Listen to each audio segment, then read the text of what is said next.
Salut, bienvenue sur le podcast de Anneau 2. Il y a 2 ans, j'ai été diagnostiquée du SOPK. Alors qu'est-ce que c'est ? Le syndrome des ovaires polykystiques. Ça touche bien plus de femmes qu'on ne peut le penser. C'est un déséquilibre hormonal et ça a des conséquences très importantes sur la vie d'une femme. Je trouve qu'on n'en parle pas encore assez. Les langues commencent à se délier, le corps médical commence à s'y connaître, mais c'est encore un petit peu frais, je dirais. Du coup, j'ai décidé d'en parler avec Gilly. Bonjour à tous, bienvenue dans ce nouvel épisode du podcast. Aujourd'hui, je suis contente d'enfin aborder le sujet du SOPK. Comme je l'ai un petit peu dit dans l'introduction, je suis concernée et donc j'avais très envie d'en parler parce que je trouve qu'on commence tout juste à en parler, mais pas assez. Et j'ai lancé du coup une annonce, tout simplement, sur le compte Instagram du podcast en demandant qui aimerait participer à ce sujet. Et j'ai Gilly qui a levé la main. Donc merci beaucoup d'avoir voulu participer à cet épisode. Est-ce que toi, tu pourrais nous expliquer qu'est-ce que c'est le SOPK ? Ouais, merci Pauline déjà. Merci d'avoir proposé ça parce que c'est vrai que comme tu disais, c'est un sujet dont on parle pas forcément beaucoup et c'est important d'en parler parce qu'il se trouve qu'en fait le SOPK ça touche quand même une femme sur 7. Donc c'est beaucoup. En fait, c'est énorme. C'est énorme et c'est une cause qui est tellement vaste. Il y a tellement de symptômes. Le syndrome englobe un sacré paquet de choses. Ouais, je disais qu'en plus c'est la première cause d'infertilité mondiale. Le SOPK, ça m'a un peu choquée quand j'ai lu cette info-là. Mais effectivement, c'est quelque chose qui nous touche toutes, mais qui nous touche toutes et tous, en fait, au final. Ouais, que dire ? Le SOPK, déjà, que le nom, il est pas très très juste. Hein. Non, c'est vrai, parce que SOPK, c'est syndrome des ovaires polykystiques. Et en fait, c'est pas des kystes. C'est ça, c'est pas des kystes. Le raccourci, quoi. Ouais. Bon, après, est-ce qu'on veut rentrer vraiment dans le médical ? Je ne suis pas sûre. Disons après, on peut juste expliquer que c'est pas des kystes. Bon, après... On va dire que couramment, même moi, je dis c'est des kystes, mais en fait, oui, effectivement, ça en est pas. C'est plein de follicules qui s'amassent autour d'un ou des 2 ovaires chez les femmes. Oui, c'est ça. C'est l'intérieur dans l'ovaire, il y a plein de follicules et ils empêchent que les ovules arrivent à maturité. Et donc, ça crée un déséquilibre hormonal, notamment. Ça crée des règles aléatoires ou à rallonge et ou absentes. Et puis oui, ça crée un déséquilibre au niveau hormonal, au niveau des ovaires, mais aussi au niveau de l'hypophyse, donc au niveau du cerveau. Et puis ça dérègle des fonctions globales dans le corps. Ça va être sur tout ce qui est donc les cycles, on l'a dit, l'hyperandrogénie, qui regroupe 2 choses, c'est l'acné et la pilosité. Donc les femmes atteintes de ça vont avoir une pilosité excessive pour des femmes, donc une pilosité plutôt masculine, à des endroits qui sont hormonodépendants, donc des endroits où on voit pas de pilosité chez les femmes en règle générale.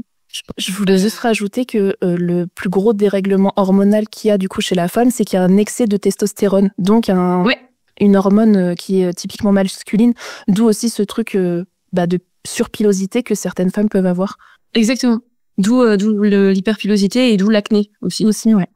Puis ça a plein d'autres symptômes, notamment prise de poids, difficulté à en perdre, une résistance à l'insuline, donc des fringales de sucre, donc de l'inflammation, donc encore plus de problèmes liés à cette inflammation. Et fringales de sucre qui dit prise de poids, difficulté à en perdre. Voilà, le cercle vicieux et infini qui peut entraîner en plus de ça donc tout ce qu'on connaît comme problème d'anxiété, d'angoisse, dépression, stress pour plein de raisons, notamment pas les hormones qui jouent au yo-yo, hein. Ça, déjà, pour commencer. Et puis, tout ce qui est au niveau sociétal, tout ce qui va nous être renvoyé par rapport aux symptômes de notre syndrome. Et contraception aussi, qui est compliquée. Et la contraception qui est très compliquée. C'est un des gros sujets avec le SOPK, je trouve. Ouais, complètement. C'est très compliqué parce qu'on a l'impression qu'on essaye des choses et à chaque fois ça marche pas. Et du coup, t'arrives au bout des solutions et tu te dis, super, je fais quoi du coup ? D'ailleurs, est-ce que t'as une contraception, toi ? J'ai arrêté. Ok. En fait, j'ai eu pendant longtemps, du fait que j'ai été diagnostiquée, on m'a fourni une pilule, une double pilule, qui permettait de traiter les symptômes que j'ai et qui servait de contraceptif. D'accord. Ça, je l'ai eu pendant 10 ans. Au bout de 10 ans, j'ai arrêté parce que je me suis rendu compte que les effets secondaires de cette pilule étaient vraiment beaucoup trop importants. Donc, j'ai arrêté. Puis après, je suis passée par plein d'autres choses. Le dernier en date, le stérilet en cuivre. L'horreur absolue. On m'avait pourtant prévenu. On m'avait dit... Oui, mais au moins, t'as testé ça. Si t'as le SOPK. Exactement. On m'avait dit, mais si t'as le SOPK, il faut pas, tu vas voir, ça va être encore pire, ça va te faire encore plus mal. Confirme. Ah, oui, je confirme. J'ai fait un épisode sur la contraception, là. Et du coup, on aborde un peu tous les contraceptifs testés et existants. Et on parle du stérilet en cuivre que ni mon invité ni moi avons testé. On était en mode, ouais, mais non, on n'a pas envie de... Non, c'est pas... Et ben, j'ai eu plusieurs sons de cloche dans mon entourage, donc des femmes qui avaient les stérilets en cuivre et qui m'ont dit, ah, mais moi, je sens pas de différence. J'ai pas non plus remarqué de différence au niveau de la régularité de mes règles, ni de si j'avais plus de règles ou moins de règles. Ouais. Et je me suis dit, bon, bah, ok, s'il y a du pour et du contre, je vais juste tester pour moi, pour voir si mon corps l'accepte. Bien sûr, mais t'as bien fait, même si c'est une mauvaise expérience. Au moins, tu sais que ça, tu le rayes, quoi. Voilà. C'est ça. C'est que là, si on me pose la question, je peux dire, c'est ça. Merci, non merci. Exactement. Je suis tout à fait. T'as été diagnostiquée il y a combien de temps et à quel âge? J'ai été diagnostiquée très tôt par rapport à tout ce que j'ai pu entendre au niveau podcast et tous les blogs que j'ai pu lire sur le SOPK. J'ai l'impression que moi, j'ai eu, entre guillemets, de la chance d'être diagnostiquée assez tôt. J'avais 13-14 ans, je crois, quand j'ai été diagnostiquée. Oh, waouh. Ok. Ouais. Donc ça fait 16 ans maintenant, 16-17 ans que je sais que j'ai le SOPK. D'accord. Mais à l'époque, alors incroyable parce qu'à l'époque, on n'en entendait pas du tout parler. Pas du tout. Dans mon malheur, j'ai eu un peu de chance qu'on puisse me dire, bah c'est ça. Mais néanmoins, à l'époque, du fait qu'on n'en parlait pas, toutes les infos qu'on avait, c'était, je pense que les 80% étaient erronées. Parce que moi, quand on m'a diagnostiqué, première chose qu'on m'a dit, c'est « Ouh là là, mais pourrais jamais avoir d'enfant, hein, ça va être trop compliqué, il va falloir faire un parcours PMA. » Bonne chose à dire à une femme déjà en tout début de... Ouais, quand j'avais même pas encore commencé ma vie sexuelle, en fait, à ce stade-là. Et deuxièmement, quand je l'ai commencé, je me suis dit « Banco, je suis stérile. Donc, cool, je suis safe. » Allez. C'est ça, exactement. Je m'étais pas du tout pris la tête là-dessus. Ah oui, la contraception, c'était pas un sujet, quoi. Voilà. La contraception n'était pas un sujet qui s'est retrouvé en être un au bout d'un moment quand même parce que finalement c'est pas chez toutes les femmes qui ont le SOPK qu'il y a des problèmes d'infertilité. Voilà. Donc ça amène à d'autres problématiques derrière. Bien sûr. Mais après c'est vrai que on dit que ça amène de l'infertilité. Oui et non. C'est que alors ça peut te rendre infertile, mais c'est aussi que si tu souhaites avoir un enfant, ça peut être compliqué étant donné que tes cycles sont complètement irréguliers, t'as aucune idée de quand est-ce que t'ovules. Donc quand est-ce que tu peux potentiellement procréer, quoi. Donc c'est ça aussi qui rend la chose difficile. Après moi personnellement, je souhaite pas avoir d'enfant, je sais pas dans quel cas toi tu es. Donc c'est vrai que moi entre guillemets aujourd'hui, en état actuel, c'est quelque chose qui ne me dérange pas, mais effectivement, pour des femmes qui souhaitent en avoir et qui sont atteintes de syndrome, j'imagine que ça peut être compliqué et que c'est un peu la loterie parce que oui, ça peut marcher entre guillemets rapidement, comme ça peut mettre des années parce qu'en fait, faut que ça tombe pile au bon moment, quoi. C'est pas comme quand t'as des cycles réguliers et que tu sais que là, vas-y, je suis en période d'ovulation, on y va à fond.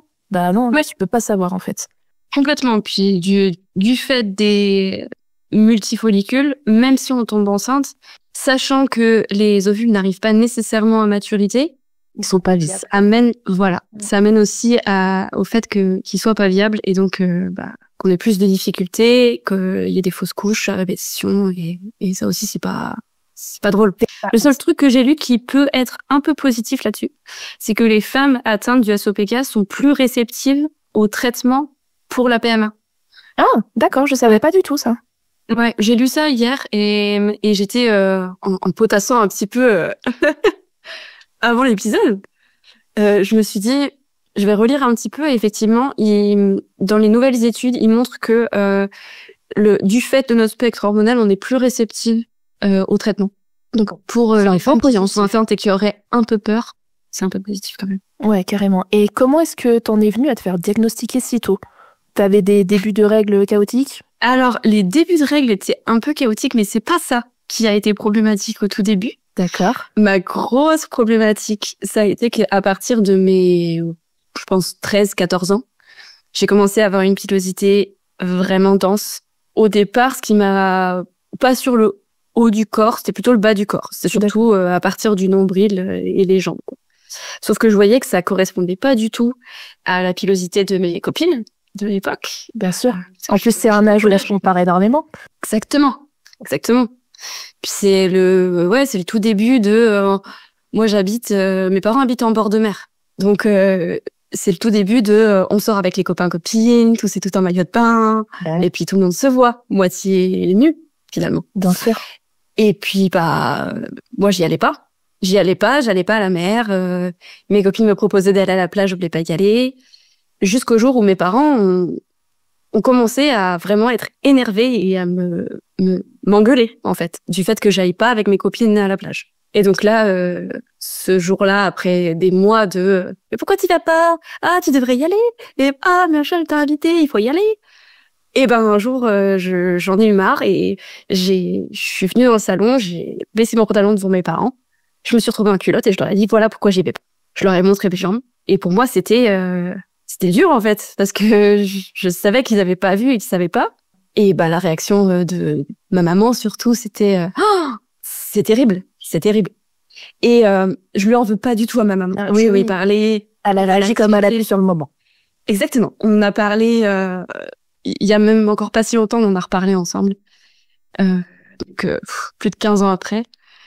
Et oui, je comprends tout à fait sa réaction de se dire, oh là là, j'ai pas bien fait. Elle, dans son idée, elle a une forte culpabilité sur le fait que mon corps ressemble pas à celui des autres femmes et que ça peut être un poids pour moi. Donc, de là est parti qu'à partir de cette période-là, j'ai commencé à me faire épiler pour pouvoir aller à la plage et pour pouvoir être tranquille dans des contextes sociaux. La souffrance. Ouais, tu m'étonnes. Puis si jeune en plus, Et puis, ça c'est encore un truc auquel je pense t'as même pas pensé quand t'avais 13 piges, tu vois, mais déjà, à cet âge-là, te dire, il faut que je rentre dans cette case de non-poil. Parce que sinon, on va se moquer de moi, on va me juger, on va pas m'accepter, parce que... c'est hyper dur, déjà psychologiquement de le vivre, parce que tu vois bien que t'es pas dans la case, en fait, qu'il y a une anomalie. Ouais. Et puis, la souffrance de se faire épiler, parce que, en fait, ça fait mal. Ça fait super mal. Puis, ce qui m'a toujours fait rire, c'est que mes copines me disaient « Oui, mais bon, si tu te fais épiler, c'est bon, ça dure genre un mois et demi, 2 mois. » Non. Parce que comme mes hormones, elles sont à gogo, moi, au bout de 2 semaines, 3 semaines, il faut que je me refasse épiler. Et encore, je suis gentille. Ouais, 2 semaines et demie, quoi. Donc, s'y retourne beaucoup plus rapidement, la douleur est intense. Les frais aussi, parce qu'en fait, c'est un budget, ça devient un budget, quoi. Ça a fini que j'allais dans des boutiques spécialisées avec comme une carte pro esthéticienne pour m'acheter mes propres trucs parce que ça coûtait moins cher de s'acheter en gros. Ouais, bien sûr. Et de les faire sur toi-même. Oui. Parce que sinon, j'en avais pour, je sais pas, c'est ma mère qui me payait à l'époque. Alors, je crois qu'on était pas loin de 70 € par séance, 70-80 € par séance, un truc comme ça. Waouh, ah ouais. Ouais, c'est un bon budget, ouais. Ouais, ça fait un gros budget. Tout ça pour se faire du mal, en plus. Oh là là. Tout ça pour entrer dans une case de normes. Exactement. Alors là, si on pouvait les exploser, c'est ce que j'essaye de faire maintenant, mais... Ouais, c'est pas facile. Les exploser, ces cases... Ça serait mieux. Ça serait surtout une liberté et on se sentirait tellement plus léger et légère. Devoir se conformer à cette norme, c'est un choix de tous les jours, quoi. Carrément. C'est une charge mentale, hein. Mais complètement. Moi, j'en suis encore au stade où, effectivement, il y a des parties de mon corps que j'épile parce que je veux pas que ça se voit quand je suis habillée normal. Au travail, par exemple. Je travaille dans un magasin. Et les clientes, j'ai pas nécessairement envie qu'ils voient. Donc, il y a des parties de mon corps que j'épile. Et donc, ça veut dire tous les jours vérifier. Quand tu travailles à 7h30 le matin, ça veut dire le matin te lever un peu plus tôt que tout le monde pour réussir à être épilé comme il faut, pour pas que ça se voit. Cacher, réfléchir à chaque fois dans chacun des contextes sociaux dans lesquels tu vas, réfléchir à comment tu vas t'habiller en amont. Alors déjà, on est des femmes, donc on sait qu'on s'habille en fonction de telle manière, voilà, en fonction d'eux. Et d'autant plus quand t'as une particularité physique qui fait que les gens vont le remarquer, t'y penses encore plus. de te dire là je vais être dans un endroit où je connais que telle et telle personne, donc je vais peut-être pas forcément être trop en sécurité émotionnelle, donc je vais mettre tel vêtement, alors que j'aurais bien aimé mettre une robe par exemple et en avoir rien à faire. Et en avoir rien à faire. Et en fait ce jour-là non, je vais pas mettre une robe au-dessus du genou, même s'il fait 42 dehors au soleil, je vais mettre en pantalon. C'est lourd, ça pèse. Ouais, la charge mentale, comme tu disais, elle est intense.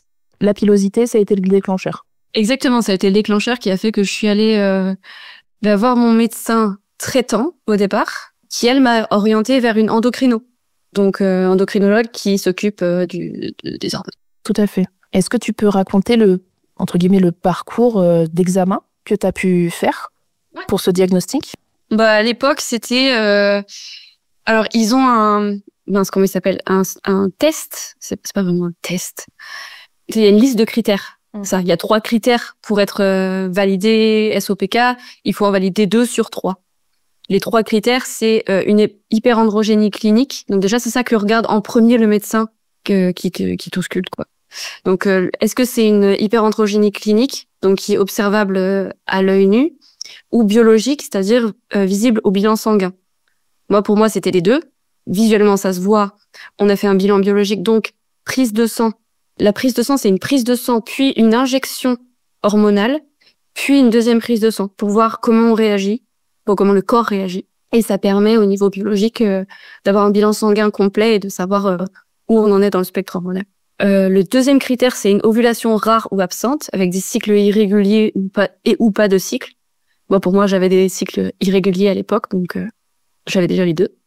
Et le troisième, c'est une augmentation du volume des ovaires et ou de l'aspect, donc polykystique, on disait à l'époque, multifolliculaire maintenant. Donc on va voir des espèces de points dans et autour des ovaires lors d'une radio, finalement. Échographie pelvienne. Échographie pelvienne, ouais. Encore aujourd'hui, parce que moi j'ai été diagnostiquée il y a 2 ans, donc il y a 32 ans, et c'était ça aussi, c'était écho pelvienne. Et t'as fait aussi bilan sanguin? Alors j'ai pas fait le bilan sanguin. Okay. J'ai pas eu ce truc d'injection d'hormones et tout. Okay. Mais règles catastrophiques, quoi. Ouais. En fait, depuis que je suis réglée, depuis que je suis menstruée, donc je crois que mes premières règles, je les ai eues vers 15-16 ans, un truc comme ça. D'accord. Ça a toujours été la cata. Dès le départ, j'avais mes règles pendant 2 mois, non-stop. Et après, j'avais plus rien pendant 6 mois. Et après, je les avais pendant 15 jours. Et puis après, plus rien pendant 4 mois. Et enfin, bon, bref. Fabuleux. N'importe quoi. Et quand j'ai eu mon premier copain et mes premières relations sexuelles, j'ai été mise sous pilule. Donc, la première pilule de base. Là, du coup, ça va, c'était réglé. Donc, ça, c'était vers mes 17-18 ans. Et après, vers 20 ans, un truc comme ça. Donc, 20-21 ans. Donc, moi, j'ai toujours été grosse. Et à l'époque, je fumais. Enfin, j'étais vraiment fumeuse quotidienne. Et en fait, va savoir pourquoi, un soir, je fais un malaise. Genre, je sors de la douche, je vais à mon frigo et je suis en mode, je me sens pas bien. Et plus personne, tu vois. Donc, le lendemain, je vais voir mon médecin traitant qui me dit, je crois que là, c'est à cause de votre pilule. C'était bizarre et tout. Elle me dit, en gros, en fait, c'est tout un cheminement, mais j'ai un facteur génétique. Je sais même plus le nom, c'est un gène Leiden 4, un truc comme ça, qui a une anomalie en gros, et qui fait que mon sang coagule très vite. Donc je peux rapidement faire une embolie pulmonaire. Donc en fait, à partir de là, mon médecin, donc après plein de tests, professeur, univers, enfin bref, tout un cycle, donc on me détecte ce truc. Et donc là, mon médecin me dit, bon, alors niveau contraception, vous n'avez qu'une pilule qui est possible, c'est une pilule en continu, qui va vous bloquer vos règles et qui est pleine d'œstrogènes, si je dis pas de bêtises. Elle me dit, ou sinon, stérile et cuivre. Ou sinon, pas de contraception, mais préservatif. Donc à l'époque, j'étais déjà en couple, donc j'étais en mode, la pilule sans les règles, moi ça me va bien, allons-y, tu vois. Ouais. Et donc du coup, elle me met sous cette pilule. Tout va bien. Bon, les débuts un peu compliqués, j'ai eu mes règles pendant quasiment 2 mois, mais en mode hard, tu vois. Et après, par contre, plus rien. Et donc, j'ai gardé cette pilule jusqu'à mes 30 ans, sans trop me poser de questions. En me disant, moi, j'ai pas mes règles, j'ai pas... ça fonctionne pour moi. Bon, je suis bien. Sauf que quand même, à un moment, tu vois, vers la trentaine, je me suis dit, bon, Pauline, ça serait peut-être bien de revoir ce que ça fait ton corps sans hormones, tu vois. Enfin, sans hormones chimiques. Donc, j'en discutais avec mon copain et tout. Il me dit, ouais, vas-y, bien, on arrête la pilule, on reprend le préservatif, et puis on voit comment ça se passe et tout. Donc c'est ce qu'on fait. J'arrête la pilule.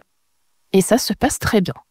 Genre, des cycles réguliers, j'ai jamais eu ça de ma vie, genre j'avais des cycles à 26 ou 27 jours, enfin réguliers de fou et tout. Donc on tourne au préservatif et en fait il y a eu un premier accident avec le préservatif. Et puis alors moi je veux pas d'enfant, donc j'ai un peu peur, enfin j'ai même très peur de tomber enceinte. Donc je prends la pilule du lendemain. Et bah ça m'a défoncé. Mais ça m'a éclaté la gueule. À partir de là, je recommençais à avoir des cycles de merde.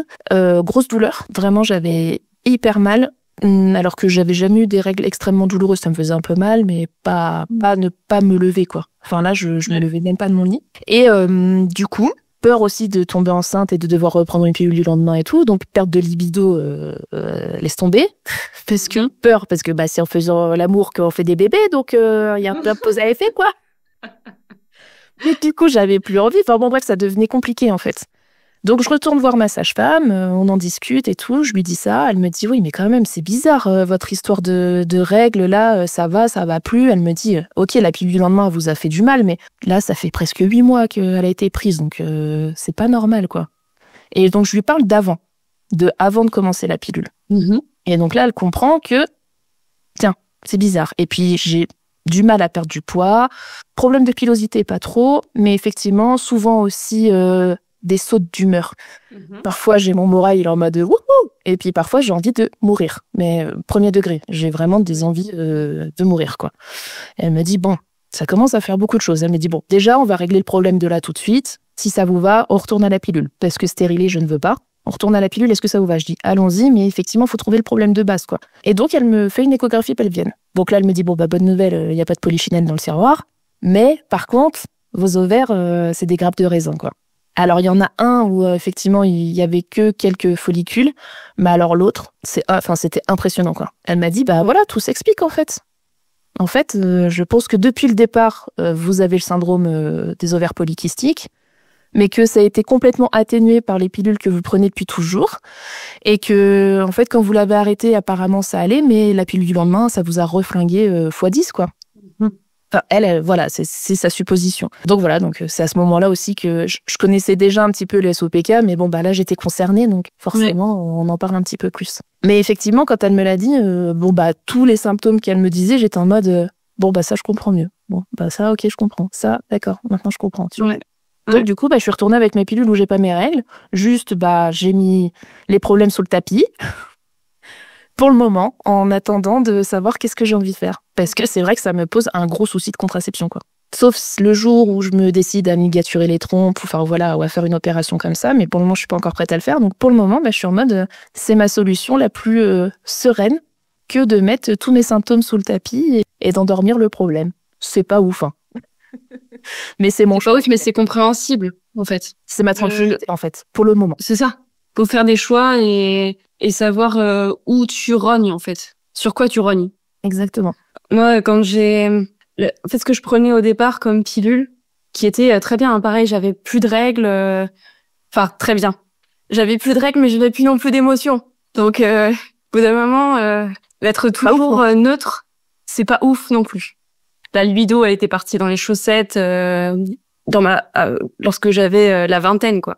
Là, je me suis dit, non, c'est pas possible. Enfin, la première pilule, je l'ai prise pendant 7 ans ou 8 ans. Ok. Et j'avais rien. Pas d'envie, pas de motivation pour des trucs. Enfin, bref, c'était pas ouf. Et je l'ai arrêté. Et après ça, j'ai appris que ce combiné des deux médicaments que je prenais, ça augmentait le risque de méningiome, donc de tumeur des méninges. Donc c'est un produit qui a ensuite été exactement comme tu dis, pouce en l'air, on adore.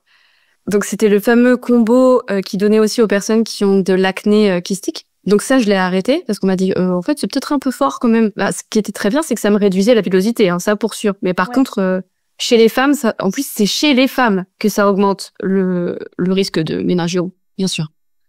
Voilà. Quitte à mentir. Est-ce que des médicaments ont été faits par des hommes, c'est tout. Voilà. Parce qu'on donnait aussi ce médicament à des hommes pour des problèmes d'acné, donc pas le combo, mais un des deux. Puis la deuxième que j'ai prise, pour celles et ceux peut-être qui vont nous écouter et qui connaissent ce nom, c'était la Diane 35. Et donc Diane 35 qui était aussi soumise à un scandale de thrombose veineuse. Donc pareil, voilà, encore quelque chose qui avait vachement bien été testé sur les femmes en amont. Et donc je l'ai prise pendant, je sais pas, peut-être un an et demi. Mais c'est effrayant quand on regarde, quand on a pris ces comprimés-là. Ça a des séquelles à partir de, je crois que c'est à partir de à peine 3 mois de prise continue. Ah ouais, c'est hyper rapide en fait. C'est hyper rapide. Moi, ça me glace le sang de me dire, on a donné ça à des centaines, des milliers de jeunes femmes qui sont susceptibles de développer un trouble comme un ménagiome ou une thrombose veineuse. Enfin, C'est le fond. Comment c'est possible? Et en plus, je me souviens très bien que Diane 35, c'est une pilule qui était donnée effectivement en cas d'acné, en mode vous avez de l'acné, tenez, prenez ce contraceptif-là. Exactement. Mais c'est vrai que Comme ça, c'était d'une pierre deux coups. Ouais. Ah oui. Mais c'est ce que je dis dans l'épisode sur la contraception qu'on a fait avec Calamité. La contraception, ça fait 60 ans qu'on y a le droit. Oui. Donc c'est encore jeune en fait. Donc effectivement, les tests, ils sont pas faits sur du long terme. Enfin, c'est un peu en mode tenez, il y a ça qui existe, c'est super. Oui, merci. Mais à quel prix en fait? Qu'est-ce que vous nous faites? Ça pose beaucoup de questions. Ça pose beaucoup de questions et surtout au niveau de la pharmacologie, j'ai écouté un podcast, une interview de Salomé Saké hier qui parlait des femmes justement et qui parlait notamment du fait que en pharmaceutique, c'est beaucoup plus rentable de tester les médicaments sur des hommes parce que les hommes ont un cycle de 24 heures. Donc leur cycle hormonal est réglé sur 24 heures. Donc c'est facile de tester des médicaments, ça prend pas longtemps. On les fait venir sur 24 heures, 48 heures, on voit les effets que ça fait, boum, fin de l'histoire. On a noté, effets secondaires, tac, on a fait la liste, c'est bon. Les femmes, c'est un cycle d'environ 28 jours. C'est même pas 28 jours, ça dépend quelle femme. Donc, on a des grandes difficultés à tester les médicaments sur les femmes. Et j'entends que c'est plus difficile et plus coûteux. Mais il faut se dire que derrière, ça peut coûter la vie à un bon nombre de personnes de leur donner des médicaments comme ça. Des personnes qui, comme toi et moi, comme certainement les auditeuristes du podcast, font une confiance aveugle à la pharmacopée. Puisque on peut pas tout savoir, on peut pas tout étudier. Donc on se dit, si c'est sur le marché, c'est que ça a été testé et retesté. C'est que c'est OK. Et c'est que c'est safe, parce que sinon ça serait pas là. On ne proposerait pas, les médecins ne nous proposeraient pas. Alors après, je sais pas si toi ça a été ton cas, moi en tout cas, à partir d'un certain moment dans mon périple à travers tous les symptômes du SOPK, à un moment donné, j'ai perdu foi en la médecine. Parce qu'en fait, je me suis dit, déjà, on sait que le SOPK, ça se traite pas. Oui, c'est incurable, là, c'est vrai qu'on l'a pas dit, mais c'est incurable. Tu l'as à vie. Alors, incurable, pour le moment, sait-on jamais, peut-être qu'un jour, on trouvera la panacée, j'y crois pas. Moi non plus. Ouais, je le mets entre... je le pose là, je n'y crois pas. On peut te faire croire quand même dans la médecine que il va y avoir une panacée, justement. On va trouver ce que t'as et on va te donner un truc et ça va être bon. Ça va tout te traiter. En fait, non. Moi, je l'ai bien vu. On m'a donné une pilule, un combiné de pilules. Les effets secondaires auraient pu être la mort. Ouais, c'est ça, en fait. Par méningiome, joie. Ou alors oui, ça te traite les symptômes, mais ça t'en cause d'autres. Donc, notamment, comme on disait, la perte de libido, un état dépressif, la prise de poids. La prise de poids, est-ce que vraiment t'as envie de perdre tes poils, donc de ressembler à une fille normale, je lui mets entre gros guillemets, mais à côté, t'as plus de libido, t'es en état dépressif, et peut-être à un moment donné, t'as un méningiome. Qu'est-ce que je prends? C'est ça. Waouh. Ouais. Mais oui, de toute façon, le lobby médical, médicaments, pharmaceutique, est là, est bien présent. Après, je sais que, de toute façon, une des meilleures choses pour traiter le SOPK, c'est ne plus prendre d'hormones externes. Ouais. Je trouve plus le mot que je vais utiliser, mais chimiques, je vais y arriver. Ouais, voilà. Pas naturel, quoi. Et je sais qu'il y a des traitements naturels qui existent pour atténuer un petit peu les symptômes. Je sais pas si toi, t'as déjà testé ce genre de choses. Hey, c'est la Pauline du montage. Avant cette petite séquence où Ginny nous explique qu'elle prend des compléments alimentaires par rapport à son SOPK, il y a un update à vous faire. Donc, avant qu'elle en parle, je me permets de faire cet update. Parce qu'en fait, elle a terminer cette prise de compléments alimentaires. Et finalement, c'était pas si ouf que ça. Elle a eu une soudaine aménorrhée. Elle m'indique dans son message qu'elle a un brouillard mental accru ces derniers mois. Et du coup, elle s'est permise de me faire cette update. Et du coup, je vous le partage parce que c'est très important. Parce qu'elle voudrait pas que d'autres aient l'idée de s'auto-médicamenter comme elle l'a fait. Surtout que ça n'a eu aucun effet sur son problème de pilosité lié au SOPK, ce qui était quand même le but à la base. Donc voilà, elle voulait revenir sur les propos. Au final, elle a réfléchi et elle se dit que c'est quand même assez inconsidéré de parler d'un traitement qu'elle n'avait pas fini de tester et qu'elle a pris par elle-même toute seule sans forcément se renseigner auprès d'un corps médical ou thérapeutique quelconque. Voilà, je ferme la parenthèse et je vous laisse avec la suite de l'épisode à prendre avec des pincettes pour la séquence qui suit. J'ai déjà testé, je suis en train en ce moment de tester quelque chose. Alors, ça fait rire les gens de mon entourage parce que je prends des comprimés qui sont normalement pour traiter les problèmes de prostate. Ok. Parce qu'en fait, c'est le même complexe d'hormones dont ont besoin les hommes qui ont des problèmes d'hyperplasie de la prostate et les femmes qui sont touchées par le SOPK, puisque c'est une histoire d'équilibre dans les hormones. Donc sur ma table de nuit, j'ai des comprimés complexe prostate. Donc ça fait rire tout le monde. Du coup, c'est un traitement chimique. Alors c'est que des plantes, c'est que à base de plantes. C'est un phyto. Ouais. Ok. Ouais, c'est de la phyto. Je l'essaye. Alors le problème que j'ai, c'est que je lisais hier d'ailleurs, ça me faisait rire sur le site de Sova, qui est donc une marque qui fait aussi des compléments alimentaires. Ouais, je voulais en parler. Que je n'ai pas encore testé d'ailleurs, mais qui est créé par deux sœurs qui ont aussi le syndrome des ovaires polykystiques. Et elles ont écrit sur l'hyperpilosité, il y a écrit c'est pas forcément le symptôme le plus courant, mais quand il est présent, c'est un des plus difficiles à gérer. Ouais. Parce qu'en fait, ça c'est pas quelque chose qui se réduit facilement. L'acné se réduit plus facilement que l'hyperpilosité en fait. Ouais. Donc oui, j'ai bon espoir que ça ait un petit effet, mais là pour l'instant, ça fait déjà presque 3 mois que je le prends. D'accord. Je dois encore peut-être commencer à avoir des effets, parce qu'en général, voilà. Au bout de 2-3 mois, en phyto, ouais. Ça commence à faire effet. C'est la première fois, du coup, que tu testes un traitement phyto, oui. Doux, entre guillemets. Ouais. Okay. Ouais. C'est la première fois. Pour une raison hyper pratique, c'est vraiment que j'en ai marre de m'épiler tous les 2 jours au niveau du visage et que j'aimerais que ça soit sur du temps un peu plus long. Je sais que ça partira pas complètement, mais qu'au moins j'ai pas besoin de m'en préoccuper tous les jours, quoi.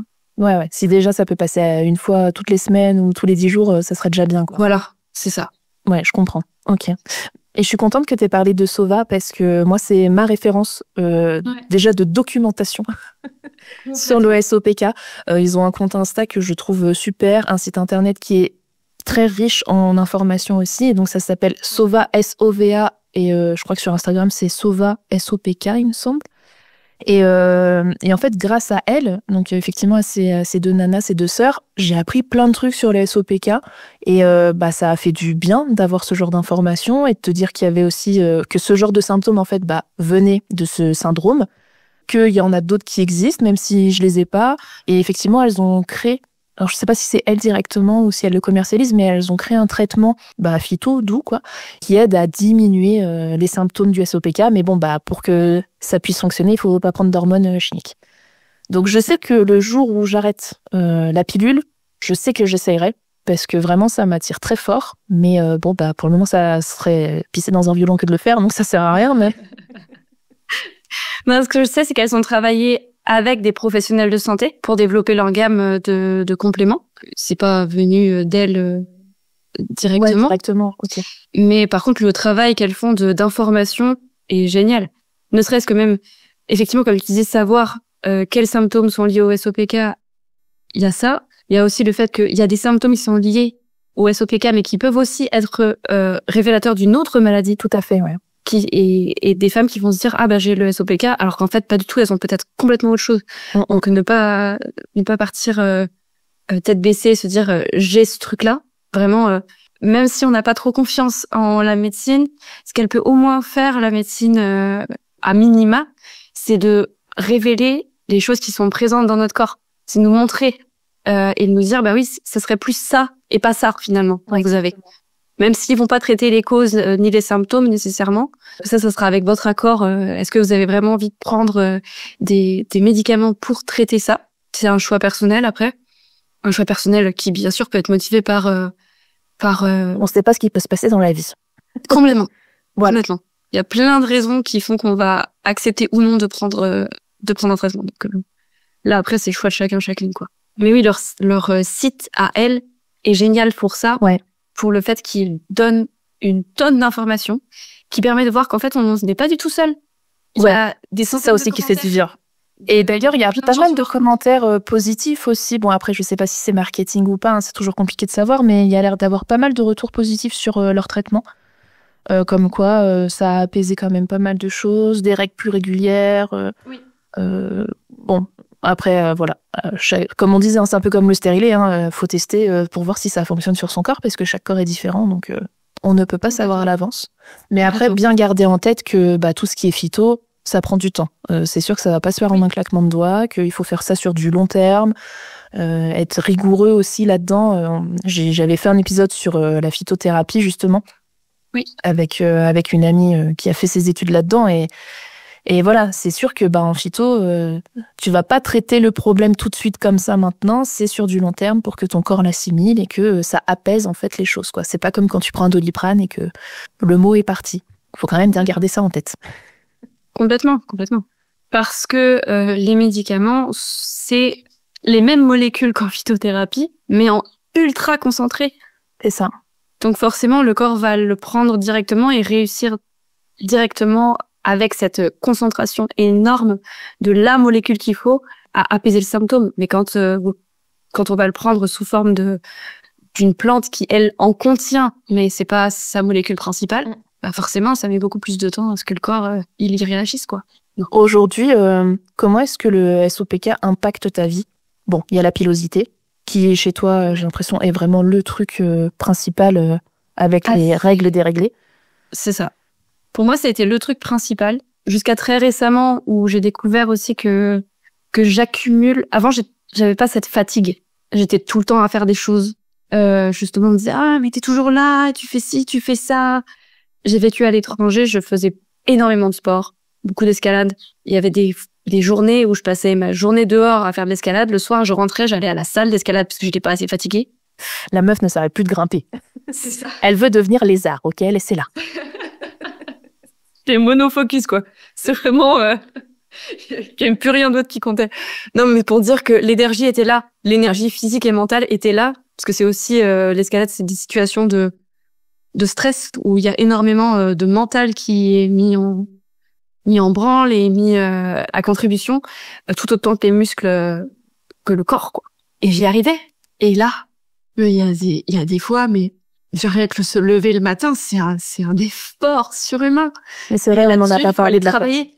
On n'en a pas encore parlé et je pense que c'est aussi important de le mentionner dans ce cadre-là parce qu'en fait, il y a beaucoup de personnes qui se disent « Oh, elle est fatiguée, enfin, ça va. T'as 30 ans, t'es pas fatiguée en fait. T'es une feignasse, t'es née dans les années 90, on te passe tout, enfant roi, et que sais-je encore.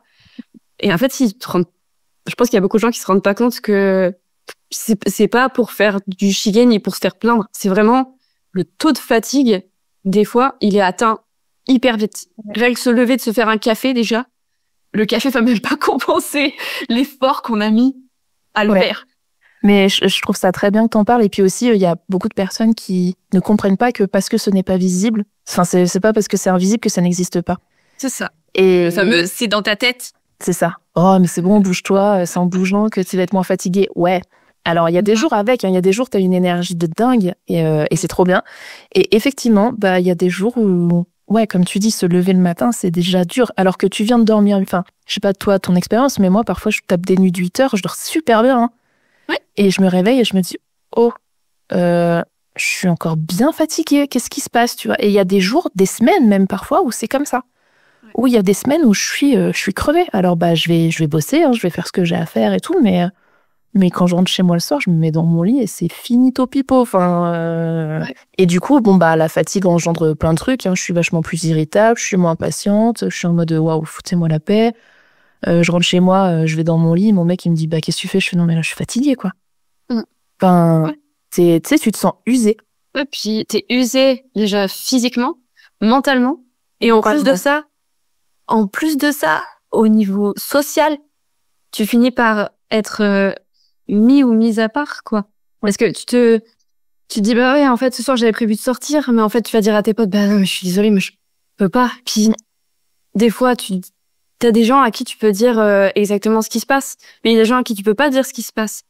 Et donc, ces gens-là, comment tu dis?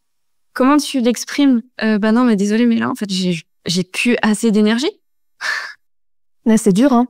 Et puis, effectivement, tu vas pas rentrer dans le détail avec tout le monde. Donc, à part dire, non, je suis fatiguée. Alors que, quand c'est tes potes proches, tu peux leur dire, et encore, t'es même pas sûr que ça soit à cause du SOPK, parce que, oui, parfois t'es fatigué, mais tu sais pas si c'est ça ou pas. Enfin, c'est complexe aussi, quoi, tu vois, de savoir est-ce que ça vient vraiment de ça. Mais quand c'est chronique, en fait, toi, je sais pas comment ça se passe, mais moi, j'ai l'impression qu'il y a des phases. Et que ça revient, tu vois. Et il y a des moments où je suis en mode, je suis crevée, mais de fou. Ouais. Et j'ai plein de petits symptômes comme ça qui se mettent bout à bout pendant, je sais pas, je vais dire 15 jours. Et puis, là, je comprends parce que j'ai mes règles. Mais il y a ça aussi qu'on n'a pas forcément dit, c'est que du coup, tout ton cycle peut être plus ou moins long et lent en même temps, parce que vu que tu ne sais jamais quand est-ce que tu as tes règles, tu ne connais plus entre guillemets ton corps, encore plus moi qui suis sous pilule chimique. Exemple très récent, là il y a 3 semaines, j'ai commencé à avoir mal au ventre, genre douleur de règles. Donc je me suis dit tiens, ça arrive, il y a quelque chose qui va se passer, tu vois. Et puis non, j'ai juste eu mal pendant 3-4 jours. Et puis, il s'est rien passé après. J'étais là j'ai pas eu mes règles, quoi. J'étais en mode, bon, ok. Après, j'ai commencé à avoir mal au sein. Donc, j'étais là si, là, elle va arriver, là, c'est pas possible, tu vois, c'est bon, tu vois. Venez, qu'on s'en débarrasse, en fait. Et on le sait, allez, on y va, une pierre deux coups, quoi, merde. Et puis, toujours rien. Et après, j'ai commencé à avoir de l'acné, ok. Normalement, là, tu dis, bon, là, les 3 symptômes sont là. C'était pas fini. Après, j'ai eu une migraine des enfers pendant 2 jours, plus la fatigue qui va avec. Et là, elles sont arrivées. En tout, tu vois, tout ça, ça a mis 3 semaines à peu près. 3 semaines de symptômes hyper forts, parce que aussi, c'est pas en mode je viens te titiller pour te prévenir, c'est en mode je suis là et il se passe vraiment quelque chose. Et je me dis encore, j'ai quand même réussi à écouter mon corps en me disant, je sais que c'est ça là, ça va arriver.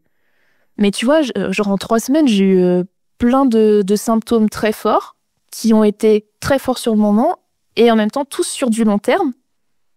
Donc c'est intense et long, entre guillemets. Et au final, t'as tes règles de façon nulle parce que c'est des pertes nulles. Sur des pertes nulles, il n'y a pas de pertes super et des pertes nulles, mais quand je veux dire, tu sais, c'est des pertes en mode... Enfin bref, c'est pas des vraies règles quoi, en plus, tu vois. Donc tu dis, tu souffres en plus pour ça, puis ça dure 2 jours. Et tant mieux, hein, on va pas se plaindre. Mais ça dure 2 jours, mais parfois 1 semaine aussi. On sait pas. Oui, c'est ça. Mais en fait, c'est ça, quoi, le SOPK. Et puis là, après, peut-être que pendant 3 mois, il va rien du tout se passer. Peut-être que tu les auras dans 28 jours. C'est ça. Puis là, dans 3 semaines, ça va reprendre exactement pareil, avec ce même cycle qui va se réenclencher ou pas, ou ça va être différent. Parfois, au lieu d'avoir la grosse migraine pendant 2 jours, je vais être en mode bad mood hardcore, quoi. Et d'ailleurs, je l'ai eu là aussi pendant ces 3 semaines où j'ai eu 2 jours où j'étais en mode vraiment, et je le pense profondément, en mode je suis une merde, de toute façon je vaux rien, je suis personne, enfin.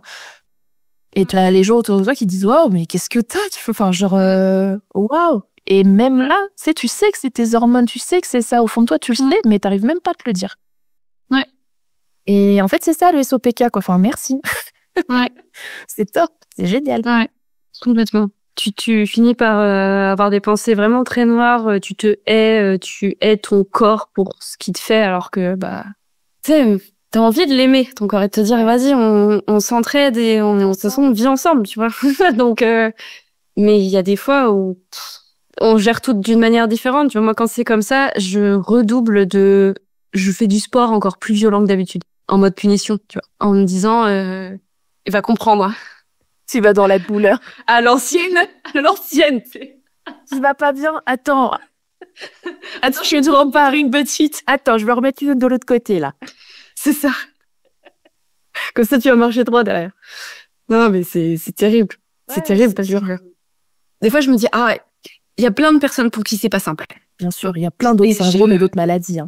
Voilà, exactement. Et on est plein à être dans ce cas-là et avoir des symptômes liés aux règles qui sont affreuses, en fait.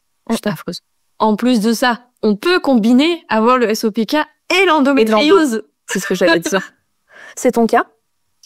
Je sais pas. J'en ai parlé récemment avec ma gynéco parce que je lui ai dit ça fait quand même depuis quelques temps que de manière aléatoire, c'est pas forcément à tous les cycles, mais il y a des cycles durant lesquels je suis incapable de me lever de mon lit. C'est-à-dire que le premier jour et le deuxième jour de mes règles, la douleur est tellement intense que si je mets pied à terre en dehors de mon lit, je vomis. C'est bien simple. Donc pour aller travailler, impossible. Et donc là, ma gynéco m'a dit est-ce que vous auriez pas de l'endométriose par hasard? J'en sais rien, moi. J'ai pas fait d'examen en conséquence de ça. Je sais juste que j'ai le SOPK et quand bien même j'aurais l'endométriose, voilà quoi. Ça fait juste que je sais qu'il y a parfois dans certains cycles, je vais devoir rester alitée. Mais en plus, je suis pas concernée par l'endométriose, mais j'ai une amie qui l'est. Et je sais que le parcours pour diagnostiquer l'endo, il est pas simple non plus. Je crois qu'un des seuls examens vraiment pour être sûr que tu as atteint l'endométriose, c'est de faire un IRM, mais un IRM bien particulier, si j'ai bien compris. D'accord. Donc, faut aussi que ton gynéco, tu vois, il pousse pour que tu puisses aller jusqu'à l'IRM, parce que... oui, en plus, quoi. Ouais. On donne pas des IRM comme ça. Donc, effectivement, je sais que le parcours peut être un petit peu complexe aussi là-dessus. Parfois, ça fait aussi du bien, effectivement, tu vois, comme tu le dis, étant donné qu'il n'y a pas de médicaments, il n'y a rien pour soulager l'endométriose, entre guillemets, ça changera rien à ta vie parce que ça sera toujours là, mais parfois, d'avoir un diagnostic sur un problème, ça fait du bien de se dire, ça, c'est à cause de ça, quoi. Oui, voilà. C'est à cause de ça, et d'autant plus que certaines maladies, comme l'endométriose, sont reconnues, notamment au niveau un peu plus global, en partie par les employeurs, notamment. Où eux, ils vont penser dire, ah bah oui, d'accord, t'as de l'endométriose, donc on te donne un jour parce que tu pourras pas te lever, quoi. Ouais, il y a un peu plus de souplesse, effectivement. Voilà. Ce qui est pas le cas encore du syndrome des ovaires polycystes. Pas du tout. Et puis il y a plein d'autres maladies gynécologiques qu'on connaît pas forcément. Il y a aussi les utérus antéversés, je crois, qui peuvent créer aussi énormément de douleurs. Bon, voilà, il y a quand même plein d'autres pathologies gynécologiques qui existent. Mais ouais, c'est vrai que c'est quelque chose de très large, et on connaît pas encore la moitié de ce qu'il y a et de ce qui existe en fait chez les femmes. Complètement. Et au fait, je rebondis à un truc que tu disais tout à l'heure sur le sommeil et le fait de dormir beaucoup, mais de ne pas se sentir reposé. Il y a peu de temps, j'ai un de mes partenaires qui m'a dit « Je pense que tu fais de l'apnée du sommeil ». C'était un des symptômes, effectivement. Ouais, et j'ai appris que c'était un des symptômes du SOPK en lisant, là, en me documentant. Ouais. Que, en fait, apnée du sommeil et suée nocturne. Ça, j'en ai eu depuis très peu de temps. Je me suis dit « Oh là là, c'est quoi, c'est la ménopause, quoi ?» À 30 ans, je me suis dit « Non, mais c'est pas possible !» J'ai eu des suées pendant, je sais pas, peut-être une semaine en consécutif tous les soirs. Et c'est insupportable, tu trempes tes draps et tu sais pas pourquoi, en fait. Tu dors toute la nuit, du coup tu te réveilles le matin, tu pègues la sueur froide, et tu sais pas ce qui s'est passé, t'es pas reposé. Et effectivement, donc, ce partenaire qui m'a dit, il semblerait que, tu t'arrêtes de respirer la nuit, donc tu fais de l'apnée du sommeil, quoi. Ah ouais, ok. Mais oui, mais effectivement, on l'a pas dit. Mais en fait, il y a tellement de symptômes que c'est compliqué de tous les lister. Mais oui, effectivement, l'apnée du sommeil peut être un des symptômes aussi du SOPK. Puis d'autant plus que pour moi, l'apnée du sommeil, dans ma connaissance de la chose, c'était plutôt pour les personnes en surpoids. C'était plutôt ces personnes-là qui étaient touchées. Ce qui n'est pas mon cas. Et ce qui est aussi une des raisons pour lesquelles... de l'extérieur, on va me dire « Ah mais non, mais ça, quand les gens connaissent un petit peu le SOPK, ils disent « Bah, t'as pas le SOPK parce que t'es pas en surpoids. » Bah, si. Si, t'es désolé. Pardon de déranger, hein, mais il semblerait, hein. Et ça fait depuis un peu plus de 15 ans et on me l'a diagnostiqué quand c'était pas encore la hype. Donc, C'était pas à la mode et je l'avais déjà, ok? c'est ça. Donc, j'étais précurseur, ok? Mais oui, c'est vrai que ouais, le surpoids et ça aussi, tu vois, quand on me l'a diagnostiqué, je me suis dit, ah, et enfin, c'est le surpoids plus le fait d'avoir beaucoup de mal à perdre du poids. Et quand on me Oui. l'a diagnostiqué le SOPK, je me suis dit, ah, alors c'était pas pour me donner une excuse et tout, hein, mais j'ai fait tellement d'efforts pour perdre du poids sans y arriver que je me disais, mais c'est quoi le problème? Enfin, mon corps, il fonctionne comment? Je n'arrivais pas à comprendre. Oui. Bon, bah, ça m'a un petit peu aidé à, je mets des guillemets, mais déculpabiliser Oui. de pas y arriver en fait parce que je crois que tout n'est pas de ma faute, enfin Oui. c'est juste comme ça quoi.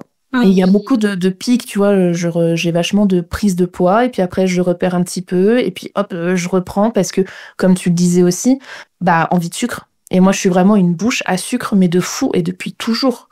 Et c'est un cercle vicieux parce que l'alimentation aussi peut beaucoup aider hein, dans les symptômes du SOPK. On l'a pas trop dit encore. Ça peut aider d'avoir une alimentation par exemple anti-inflammatoire. Alors après, il faut avoir envie hein, parce que bah, c'est changer beaucoup d'habitudes aussi dans son alimentation hein, que de partir là-dessus. Moi, j'ai pas testé parce que je m'en sens pas capable, en tout cas pour le moment. Mais ouais, il y a des choses au niveau de l'alimentation qui peuvent être mises en place pour essayer de réduire un petit peu les symptômes. Est-ce que tu testes toi au niveau alimentaire? Moi, j'ai plein d'allergies alimentaires depuis longtemps. En plus du reste, je consomme quasiment plus de lactose. De temps en temps, un peu, mais c'est pro-inflammatoire, je le sais depuis que je suis née. Le pédiatre a dit à ma mère, faut pas lui donner de lait, vous l'empoisonnez à chaque fois que vous lui donnez du lait, donc arrêtez. Okay. Donc ça, je le savais déjà, mais au fur et à mesure, bah, j'ai découvert plein d'allergies liées à notamment une protéine qui se retrouve dans pas mal de fruits. Oh, ça doit pas être simple, ça. Donc c'est pas simple parce que les fruits, quand on se dit ah bah j'ai une fringale de sucre liée à mon syndrome, donc je vais manger un fruit. Sauf que moi dans les fruits, on peut éliminer abricot, pêche, pomme, brugnon, enfin toute cette famille-là. Ananas c'est mort. Qu'est-ce que j'avais d'autre encore? J'ai arrêté de faire des listes parce qu'en fait les listes exclusives, je les mange quand même.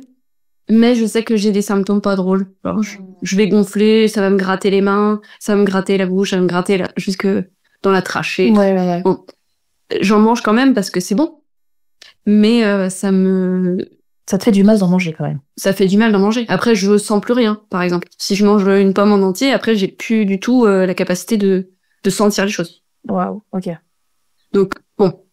Ça, plus le SOPK qui donne déjà des directives quant à ce que tu peux manger, ça induit beaucoup de troubles du comportement alimentaire. Ouais.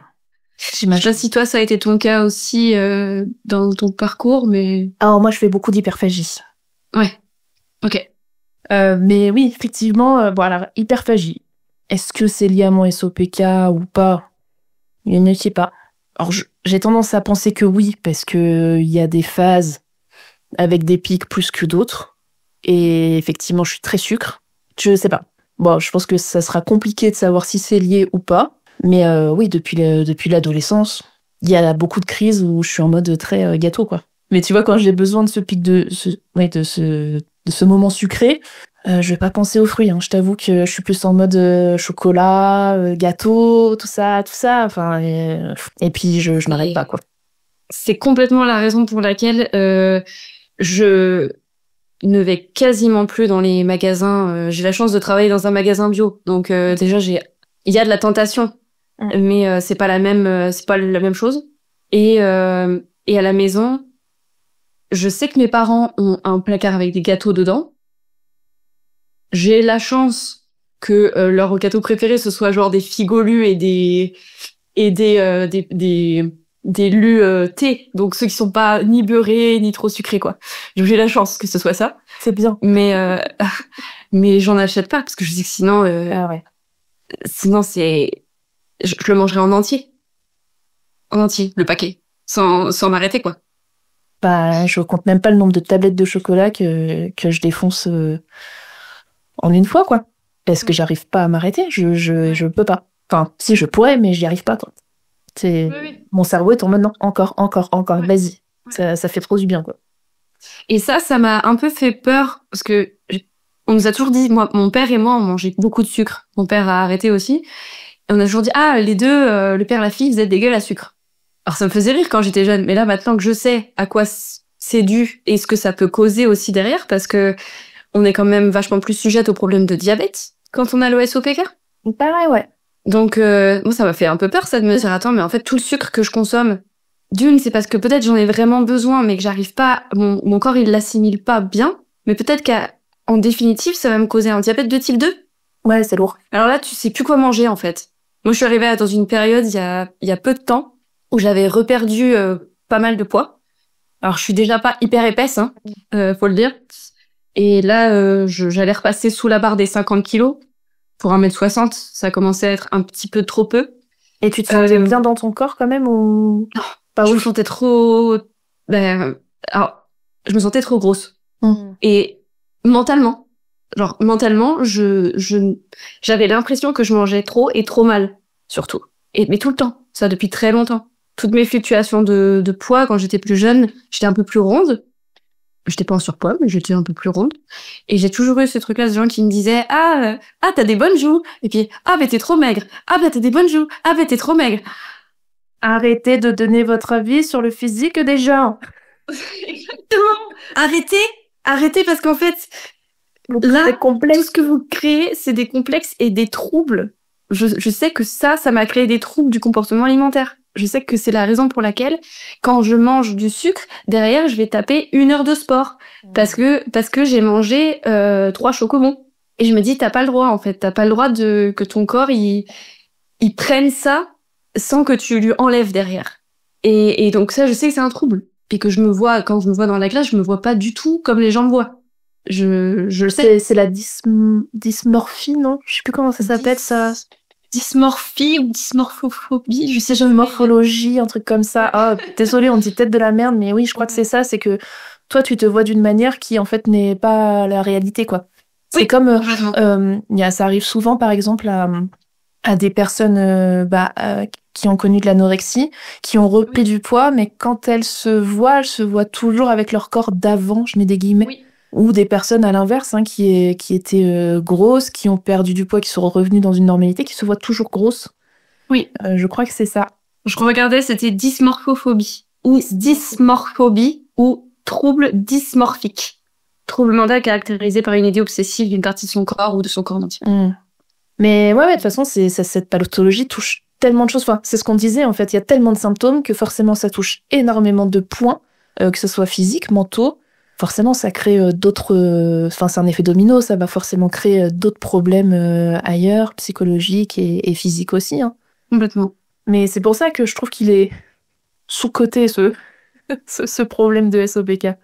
C'est pas juste... Vraiment pas assez. Ouais. C'est pas juste, t'as des ovaires avec un dysfonctionnement. Ouais, ok. C'est pas juste ça, en fait. Non, c'est plein de points qui comme tu disais, le cercle vicieux. Chacun entraîne un autre. Et quand on a traité un, en fait, ça va redébloquer un autre qui va se remettre en branle. Et donc, ça va recréer dans une autre partie de ton corps ou mentalement d'autres troubles. Enfin, t'as l'impression que jamais t'en sortir, en fait. C'est ce que j'allais dire, j'ai l'impression que c'est infini. Mais il y a un moment où le rail va sortir du circuit et que ça va aller mieux. Hein, mais effectivement, je pense que c'est long et que faut essayer de retourner au naturel pour essayer de trouver des solutions à ça. Et c'est pas évident. Hein, j'en suis la première, tu vois, continuer à avoir des médicaments, en fait. Ouais. Par confort, pour me rassurer aussi. Même si, alors que, tu vois, j'ai pleinement conscience que c'est pas la solution. Mais pour le moment, c'est comme ça. Donc, je pense aussi que c'est important de se dire qu'il faut être doux aussi avec soi-même en se disant, on sait qu'on prend pas la bonne décision. Peut-être pas. Mais on verra plus tard, en fait, ce qui se passe. Moi, c'est ce que je me dis. Je me dis, bon, maintenant, c'est comme ça. Aujourd'hui, c'est comme ça. Peut-être que dans 6 mois, je vais dire, allez, c'est bon. On arrête tout. On trouve une autre solution.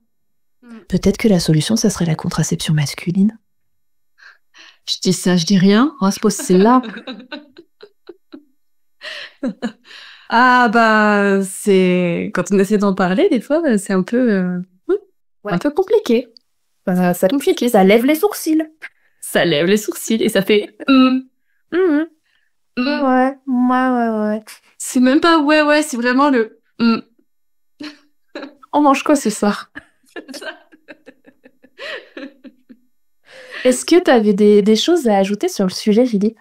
En tout cas, que j'espère qu'on arrive à trouver un peu de douceur pour naviguer tout ça. Nous, les personnes qui sommes atteintes envers nous-mêmes, je nous souhaite du courage et de l'énergie pour faire face à ça. Et surtout, vraiment, j'espère et je souhaite que les gens autour, ceux qui nous connaissent et ceux qui nous connaissent pas, soient plus confrontés à ce syndrome, de sorte à ce qu'il y ait moins cette pression autour, à ce qu'on soit valide, à ce qu'on soit conforme. Parce qu'en fait, ça c'est douloureux pour les personnes, notamment. Ouais, voilà. Notamment ayant le SOPK, mais plein d'autres personnes qui se conforment pas aux cases prédéfinies. C'est hyper douloureux d'avoir des gens, même ceux qui te connaissent pas, où tu peux te dire, en fait, tu t'en fiches parce que qui de se passant dans la rue ou le jour où t'étais en robe, t'as fait la réflexion que tu ressemblais à une guenon. Tu vois, si cette personne-là pouvait avoir eu une once de réflexion en amont et de se dire que en fait, peut-être que la personne qui est comme ça en face de moi, c'est normal. Et ou deuxièmement, si ça l'est pas, peut-être que c'est pas la peine que je fasse une réflexion.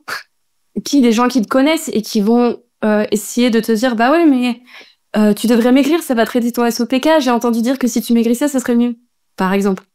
Que les gens autour aussi trouvent le courage d'être doux les uns avec les autres, parce qu'on en manque cruellement, en fait. Donc voilà, c'est mon souhait pour le monde, en règle générale. Je te souhaite aussi. Ouais. Plus de bienveillance et moins de jugement hâtif, en tout cas. Complètement. En tout cas, j'espère que cet épisode aura pu aider des personnes qui sont atteintes du syndrome, comme celles qui ne le sont pas, ou aussi celles qui ont des doutes sur le fait de l'avoir.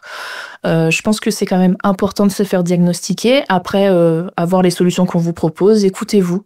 Prenez le temps de réfléchir à ce que vous voulez faire ou pas, si c'est le cas. Et comme tu le disais, aux personnes qui ne connaissent pas ou qui ne sont pas concernées, j'espère que ça aura pu vous donner quelques infos sur ce que c'est de vivre avec ce syndrome. Et encore une fois, oui, il y a des moments où c'est compliqué, où c'est malheureux, etc. Il y a plein d'autres syndromes, plein d'autres maladies qui sont pires, qui sont moins pires. Peu importe, on n'est pas là pour faire une échelle de qui a la pire chose dans la vie. Juste, on voulait partager notre expérience sur ce que c'est que de vivre avec le SOPK, en fait. Mais en tout cas, je vous remercie. 50 nuances de SOPK. En 3 tomes. C'est ça. Mais en tout cas, je te remercie beaucoup, Julie, pour ta participation et ta bonne humeur là-dessus. Et puis je vous dis à bientôt pour un nouvel épisode. Merci à toi, Pauline. Merci d'avoir partagé ce moment avec nous. Si cet épisode vous a plu, n'hésitez pas à en parler autour de vous et sur les réseaux sociaux. Et pour rappel, le podcast à nous deux, c'est un mardi sur 2.